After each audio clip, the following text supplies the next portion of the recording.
horse a few yards away. He didn't speak at first.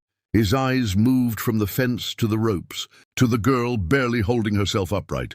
His jaw tightened. He dismounted slowly, boots crunching in the snow. And when he finally spoke, his voice was low, steady, dangerous in its calm. "Who did this to you?" Eliza tried to answer, but her lips trembled too badly. She shook her head, ashamed of how weak she must look. The man stepped closer, pulling his coat tighter around himself as if suddenly aware of how cruel the cold truly was. Without another word, he removed his coat and draped it around her shoulders, the warmth shocking her so sharply she gasped. When he reached for the ropes, Eliza flinched instinctively. His hand paused. "Easy," he said, softer now. "I won't hurt you." With a knife drawn from his belt, he sliced through the bindings. The moment her hands were free, pain surged through her arms like fire, and she nearly collapsed, but the rancher caught her before she fell. He held her carefully, like something precious and broken. Footsteps crunched behind them. Voices. Her in-laws had come to see if the cold had finished its work. The rancher turned, still holding Eliza, his eyes cold as steel. The old man sneered. "She's ours," he said. "Family business." The rancher straightened, pulling Eliza closer, his voice carrying across the snow-covered land. "No," he said. "She comes with me." The words fell like a gunshot. The wind seemed to stop, and in that moment Eliza realized, whatever happened next, her life had just changed forever. The old man laughed, a dry, hollow sound that cracked against the frozen air. "You don't know what you're stepping into, rancher," he said. "That girl's trouble." The rancher didn't flinch. His hand rested casually near his revolver, not in threat, but promise. "I know exactly what I see," he replied. "A woman left to die." His gaze hardened. "And I don't walk away from that." The younger brother stepped forward, eyes darting between the rancher and Eliza.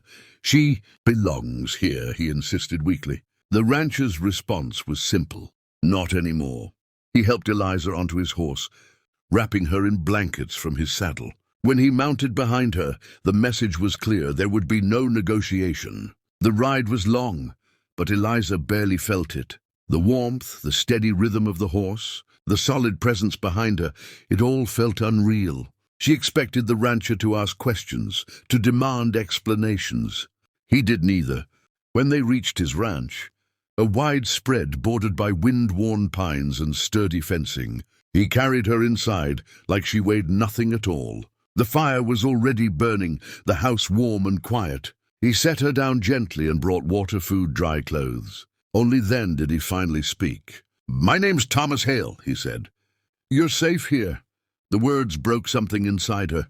Eliza cried, not the frozen, silent tears of before, but deep, shaking sobs that poured out weeks of terror and loss. Days passed, then weeks. Eliza healed slowly, her strength returning piece by piece. Thomas never pressed her, never treated her like a burden or a debt.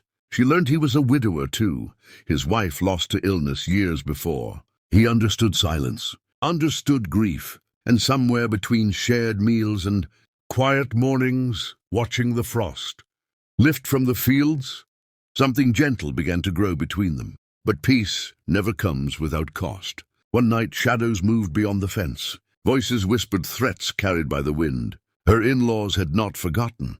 They wanted her back or punished. When they came, torches in hand, Thomas met them at the gate, rifle resting calmly against his shoulder. "You cross this line," he warned, "and you answer to me." The standoff was brief. They knew the truth when they saw it. Eliza was no longer alone, no longer powerless. She stood beside Thomas, not hiding, not trembling. When the men finally turned away, defeated by something stronger than force, Eliza felt a weight lift she hadn't known she still carried. Months later, spring thawed the land, and with it Eliza's future. She wasn't just surviving now. She was living, and when Thomas asked her quietly, honestly, if she wanted to stay, not as someone rescued, but as someone chosen, her answer came without fear. The girl, once tied to a fence, stood tall beneath the open sky, free at last.